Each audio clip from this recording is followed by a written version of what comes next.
ક્રિપ્ટોકરન્સીમાં સારા નફાની લાલચ આપીને હર્બલ પ્રોડક્ટ્સનો બિઝનેસ કરનારે તેના પરિવારજનો પાસેથી 4,23,80,054ની છેતરપિંડી કરનાર પતિ પત્ની ઝડપાયા. સુરત આર્થિક ગુના નિવારણ શાખા દ્વારા જયેશ પટેલ અને તેની પત્ની દીપા પટેલની ધરપકડ કરવામાં આવી. કચ્છ ખાતેથી આ દંપતીની ધરપકડ કરવામાં આવી. વિકાસ કાકડિયાએ આર્થિક ગુના નિવારણ શાખામાં છેતરપિંડીની ફરિયાદ નોંધાવી હતી. વિકાસ કાકડિયા આયુર્વેદિક હર્બલ પ્રોડક્ટનો ધંધો કરે છે. આરોપી જયેશ સાથે વેઇટ લોસ કરવા બાબતે વિકાસ કાકડિયાએ અવારનવાર વાતચીત થતી હતી. જયેશ દ્વારા ફરિયાદીને પોતે કામકાજ કરતો હોવાનું જણાવ્યું હતું. આ બિટકોઇનમાં દર મહિને 4 થી 5% નફો મળે છે તેવું કહીને સુરતના ફરિયાદીને રોકાણ કરાર આપ્યો હતો. શરૂઆતમાં ફરિયાદીએ 50,000નું રોકાણ કરતા દર મહિને તેમને 4 થી 5% પ્રોફિટ આપવામાં આવ્યું. ત્યારબાદ ફરિયાદી તેના પરિવારના સભ્યો સંબંધીઓ સાથે મળીને 6,50,09,800 રૂપિયાનું રોકાણ કર્યું હતું. ત્યારબાદ આરોપી જયેશ છે ફરિયાદી અને તેના પરિવાર તેમજ મિત્રોને 2,26,29,716 રૂપિયા પરત આપ્યા હતા. ત્યારબાદ અન્ય પૈસા પરત આપવામાં ન આવ્યા હતા, જેથી આ બાબતે ફરિયાદ નોંધાતા બાદ પોલીસે દંપતીની ધરપકડ કરી. સુરત શહેર પોલીસ ઇકોનોમિક ઓફેન્સીસ વિંગ આર્થિક ગુના નિવારણ શાખા એના દ્વારા એક ફરિયાદ દાખલ કરવામાં આવી હતી 19મી સપ્ટેમ્બરના રોજ. બનાવની હકીકત એવી છે કે વિકાસભાઈ નામના જે એક ફરિયાદી છે એમણે herbal life care, weight loss અને ડાયટ એના અનુસંધાને બધા પ્રોડક્ટ્સ બધાને આપતા હતા.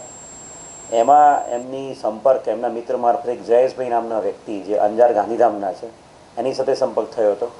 જયેશભાઈએ હર્બલ કેરની અલગ અલગ પ્રોડક્ટ્સ માટે ફરિયાદી સાથે વાતચીત કરી હતી અને જ્યારે એમની સાથે સારા સંબંધો બંધાઈ ગયા એમના મિત્રતાના, તે પછી જયેશભાઈએ ફરિયાદીને એવું કહ્યું હતું કે અમે લોકો અલગ અલગ કંપનીઓ ચલાવીએ છીએ. દ્વારકા ગ્રુપ પરફ્યુમ નામની કંપની અમારી છે, સાથે સાથે આરડી ઇન્ફોટેક નામની કંપની, એના દ્વારા અમે ગવર્મેન્ટના કોમ્પ્યુટર ક્લાસીસના કોન્ટ્રાક્ટ લેતા હોઈએ છીએ.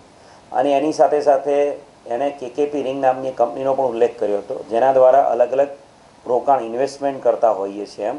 અને એ ફરિયાદીને વિકાસભાઈને આરોપી જયેશભાઈની વાતોમાં વિશ્વાસ આવ્યો હતો અને ફરિયાદી વિકાસભાઈ, એમના પરિવારના સભ્યો, એમના મિત્રો એ બધાએ મળીને જે આરોપી જયેશભાઈ અને એમના પત્ની દીપાબેન છે એમની આ જે કંપનીઓ છે એમાં અલગ અલગ 6,50,00,000 જેટલું રોકાણ કર્યું હતું. ઇનિશિયલી રૂટીન ટાઈમમાં એ લોકો ઇન્વેસ્ટમેન્ટના સામે એ લોકોને પૈસા આપી દેતા હતા. ટોટલ 6,50,00,000ની સામે અત્યાર સુધીમાં એમણે ફક્ત 2,26,00,000 રૂપિયા રિકવર થયા છે અને 4,23,80,000 એટલે અંદાજિત 4,24,00,000 રૂપિયા જેટલું એમનું અમાઉન્ટ પેન્ડિંગ હતી. અને જ્યારે ફરિયાદીને એવું લાગ્યું એમના મિત્રોને બધા સાથે આ વ્યક્તિએ છેતરપિંડી કરી છે એટલે ઇકોનોમિક ઓફેન્સીસ વિંગમાં એની અરજીની તપાસ કરવામાં આવી હતી. અને ત્યારબાદ માનનીય પોલીસ કમિશનર સાહેબના સુપરવિઝન હેઠળ આ બનાવ અનુસંધાને ગુનો દાખલ કરવામાં આવ્યો હતો અને ગુનાની તપાસ ઇકોનોમિક ઓફેન્સીસ વિંગ દ્વારા કરવામાં આવી હતી. અને 2 આરોપીઓને ગાંધીધામ અંજાર એક ટીમ મોકલીને બંને આરોપી જે મુખ્ય આરોપીઓ છે જયેશભાઈ, એમના પત્ની દીપાબેન, બંનેની ધરપકડ કરવામાં આવી છે. આરોપીના ફર્ધર રિમાન્ડ લેવાની હાલ પ્રોસિજર ચાલુ છે અને આરોપીઓએ જે અલગ અલગ આ કંપનીઓ બનાવેલી હતી એના બેંક અકાઉન્ટના સ્ટેટમેન્ટ, એની સાથે સાથે આરોપી બિટકોઇનમાં કે ક્યાંક રોકાણ કર્યું હોય તો એ બાબતે પણ હાલ તપાસ કરવામાં આવે છે. અને સાથે સાથે આરોપીના જે પણ પર્સનલ અકાઉન્ટ્સ હોય જયેશભાઈના અને દીપાબેનના, એમના પરિવારના સભ્યોના પર્સનલ અકાઉન્ટ્સ અને એની જે કંપની છે એની સાથેના ટ્રાન્ઝેક્શનો એ બાબતે ડિટેલ ઇન્વેસ્ટિગેશન હાલ કરવામાં આવી રહ્યું છે. અને ફરિયાદીઓ છે એમને વધુમાં વધુ જે રકમ છે એને પરત અપાવવા માટે ઇકોનોમિક ઓફેન્સીસ વિંગ હાલ કાર્યવાહી કરી રહી છે. Thank you. Cameraman Senil Virani સાથે વિશાલ છેઠા, માનવ પ્રભા ન્યૂઝ, સુરત.